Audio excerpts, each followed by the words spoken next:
नमस्कार। आज के इस खास विश्लेषण में हम एक बहुत ही दिलचस्प विषय पर बात करने वाले हैं। दुनिया का सबसे बड़ा लोकतंत्र यानी अपना भारत। आज हम इतिहास के पन्नों को एक अलग नजरिए से पलटेंगे और वो नजरिया है भारत के प्रधानमंत्रियों की एक बेहद खास क्रमिक सूची।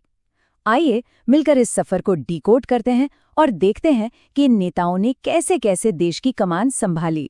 अब जरा यहाँ ध्यान दें, ये कोई साधारण लंबी चौड़ी लिस्ट नहीं है। इस स्रोत में हमारा पूरा फोकस सिर्फ, जी हाँ, बिल्कुल सिर्फ 7 प्रमुख नामों पर है। केवल 7। ये 7 नाम ऐसे हैं जो भारतीय राजनीति और हमारे लोकतांत्रिक विकास के अलग अलग बेहद अहम युगों की पूरी कहानी बयां करते हैं। तो चलिए बिना किसी देरी के सीधे इस क्रम में उतरते हैं।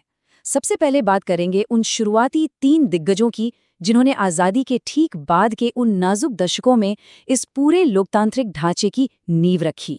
इस क्रम में सबसे पहला नाम जाहिर है जवाहरलाल नेहरू का है। ये वो दौर था जब नव स्वतंत्र भारत अभी बस अपने पैरों पर खड़ा ही हो रहा था। इस समय मजबूत लोकतांत्रिक संस्थाओं की नींव पड़ी और पंचवर्षीय योजनाओं के जरिए देश को आधुनिकता की राह पर ले जाने का एक बड़ा प्रयास शुरू हुआ।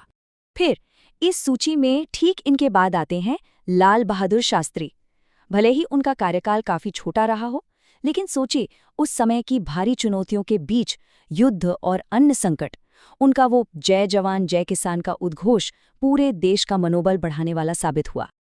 और इस शुरुआती समूह को पूरा करता है तीसरा नाम इंदिरा गांधी का, भारत की पहली महिला प्रधानमंत्री। इनके कार्यकाल को अक्सर ऐतिहासिक कूटनीतिक जीतों, हरित क्रांति की बड़ी सफलताओं और सत्ता के एक कड़े केंद्रीकरण के तौर पर याद किया जाता है। अब यहाँ से ना हमारी ये सूची एक बहुत ही दिलचस्प मोड़ लेती है। जरा इस क्रम पर गौर करें। इंदिरा गांधी, उनके बाद राजीव गांधी और फिर सीधे अटल बिहारी वाजपेयी। ये कोई मामूली बदलाव नहीं है, बल्कि भारतीय राजनीति में एक बहुत बड़े वैचारिक और पीढ़ीगत बदलाव का सीधा संकेत है। इस बिंदु पर थोड़ा रुकते हैं। राजीव गांधी, जिन्हें अक्सर भारत में कंप्यूटर और टेलीकॉम क्रांति लाने के लिए याद किया जाता है, उनके ठीक बाद इस खास क्रम में अटल बिहारी वाजपेयी जी का नाम आता है। ये एक ऐसा टर्निंग पॉइंट है जो दिखाता है कि कैसे देश एक पार्टी के वर्चस्व से निकलकर गठबंधन की राजनीति और एक बिल्कुल नए नेतृत्व की तरफ बढ़ रहा था। खैर, अब ये शानदार यात्रा अपने आखिरी पड़ाव की ओर बढ़ती है।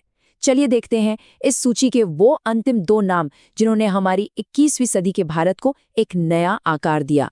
इस क्रम में छठा नाम आता है डॉक्टर मनमोहन सिंह का, एक बेहद प्रख्यात अर्थशास्त्री। इनके नेतृत्व का ये दौर भारत की तेज आर्थिक वृद्धि, उदारीकरण को और भी ज्यादा मजबूत करने और वैश्विक मंच पर भारत की एक बिल्कुल नई पहचान बनाने के लिए जाना जाता है। और अंत में इस क्रमिक सूची का 7वां और आखिरी नाम है नरेंद्र मोदी। इस दौर को हम पूर्ण बहुमत की सरकारों की वापसी, डिजिटल इंडिया जैसी व्यापक पहलों और एक बहुत ही मुखर कूटनीतिक दृष्टिकोण के रूप में देख सकते हैं, जो आज के समय को पूरी तरह परिभाषित करता है। तो अब अगर हम इन 7 नामों को एक साथ देखें तो ये सिर्फ एक लिस्ट नहीं लगती है ना, ये असल में भारत के लोकतांत्रिक विकास का एक जेता जागता नक्शा है। नेहरू के नव निर्माण वाले दौर से लेकर मोदी के इस आधुनिक दौर तक इन 7 नेताओं ने अपनी अपनी चुनौतियों और सफलताओं के साथ हमारे इस महान लोकतंत्र की दिशा तय की है। इन 7 दिग्गजों ने तो अतीत और वर्तमान को गढ़ दिया, लेकिन लोकतंत्र तो हमेशा आगे बढ़ते रहने का नाम है।